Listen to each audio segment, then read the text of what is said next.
Riddles with Gigi presents The Golden Goose.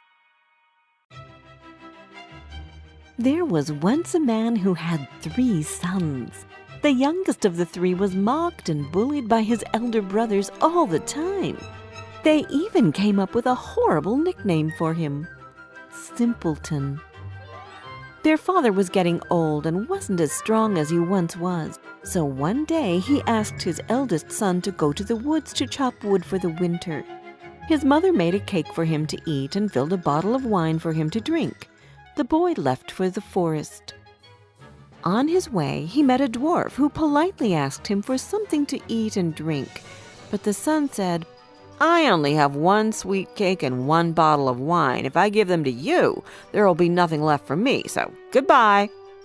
Then he left the little man behind. But the dwarf wasn't ordinary, and he put a spell on the eldest brother. As soon as the son started chopping the first tree, he made a wild swing and hurt his arm. So he had to go home before he had even had a bite from the cake or a sip from the wine. So the second brother was asked to go instead. His mother gave him a cake and a bottle of wine too. As he was making his way into the woods, the second brother came across the same dwarf. The dwarf asked him for a bite of food and a sip of water if he had any, but the second brother, just like the first one, answered that he wouldn't share any of the cake and the wine because then there would be less for him. Just like his elder brother, he left the dwarf behind. But as soon as he took out his axe and took a few swings, he accidentally hurt his leg and had to go home to have it bandaged. It was again the dwarf's doing, a punishment for being so selfish. Simpleton was with his father when the second brother returned home without any wood and asked his father to let him go into the forest. "Absolutely not. Your brothers went and had no luck at all. You will hurt yourself too." But Simpleton begged for so long that his father had no choice. His mother gave him a loaf of old bread and a bottle of sour beer, and the youngest brother left. Just like his brothers, he met the dwarf on the way into the forest. "Can you give me something to eat and drink? I am starving and I am dying of thirst," said the dwarf. Simpleton replied, "I only have some old stale bread and sour beer to drink, but if that suits you, I would be happy to share it with you." The dwarf turned the bread into a sweet cake and the beer into wine, and they ate and drank happily. "You shared the little you had with an old stranger, so I will reward you for your kind heart," said the dwarf. "If you cut down that old tree over there, you will find your gift in its roots," he said, and left. Simpleton cut the tree, and there in the roots was a gift he had never imagined. A golden goose. It was covered in gold. It even had gold feathers. He took the goose under his arm and walked to the nearest inn where he decided to spend the night. He went into the inn and went to sleep, leaving the goose unattended. The innkeeper's 3 daughters saw it. They started talking about it. What an amazing bird! "Is it really pure gold?" And, Wouldn't it be amazing to have just one of its gold feathers? the eldest of the 3 came closer and tried to pluck a feather. But as soon as she touched the goose, she stuck fast to it. The second one immediately ran to help her sister, but she got stuck to the first one. The youngest of the 3 hadn't quite thought it through when she ran to help her elder sisters, and she stuck to the second one, so they all had to sleep as they were, stuck to the goose.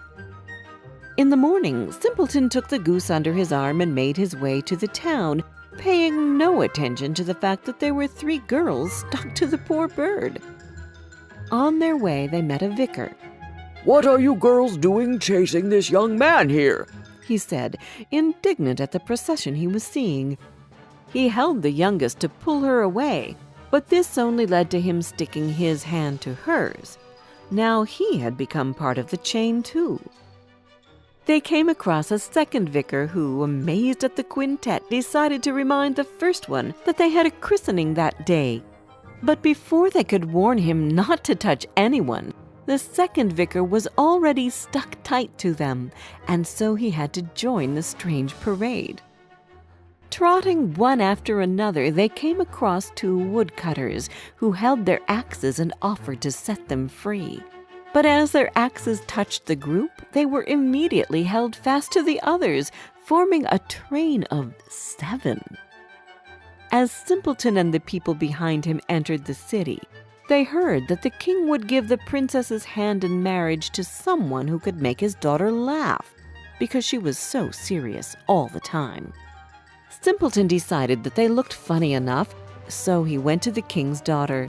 When she saw the funny convoy of people and the gold goose, she laughed so hard that her stomach hurt.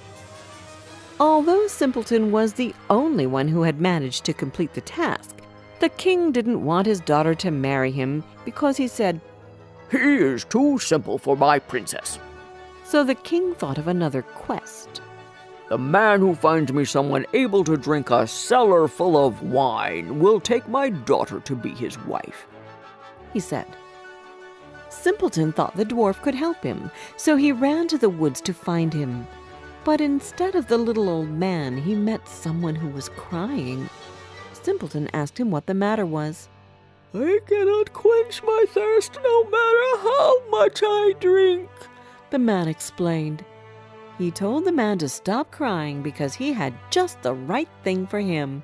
And he led him to the king's cellar, where the man drank and drank and drank and drank until he drank the last drop of wine. Again, Simpleton was the only one to solve the quest. But again, the king wasn't happy. He decided to make a third quest, hoping that even Simpleton couldn't accomplish it. "When you find me a ship which can sail on land and on water, you will have my daughter's hand in marriage." Simpleton went into the forest for the last time and found the dwarf waiting for him. Before Simpleton had said anything, the dwarf spoke. I have just what you're looking for, and since you have such a good heart, I will give you my boat, which can sail on both land and water. When the king saw Simpleton sailing back in the ship, he had no choice but to give his daughter to the boy. This is how Simpleton won the princess's heart. They lived happily together. After the king's death, Simpleton and his wife ruled the country together.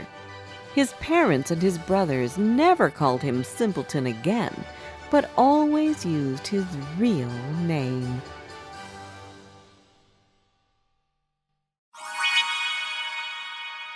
Did you like this story?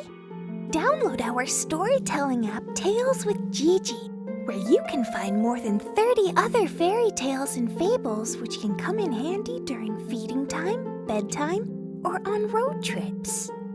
And don't forget to subscribe to our channel. We've got new tales coming out every Wednesday.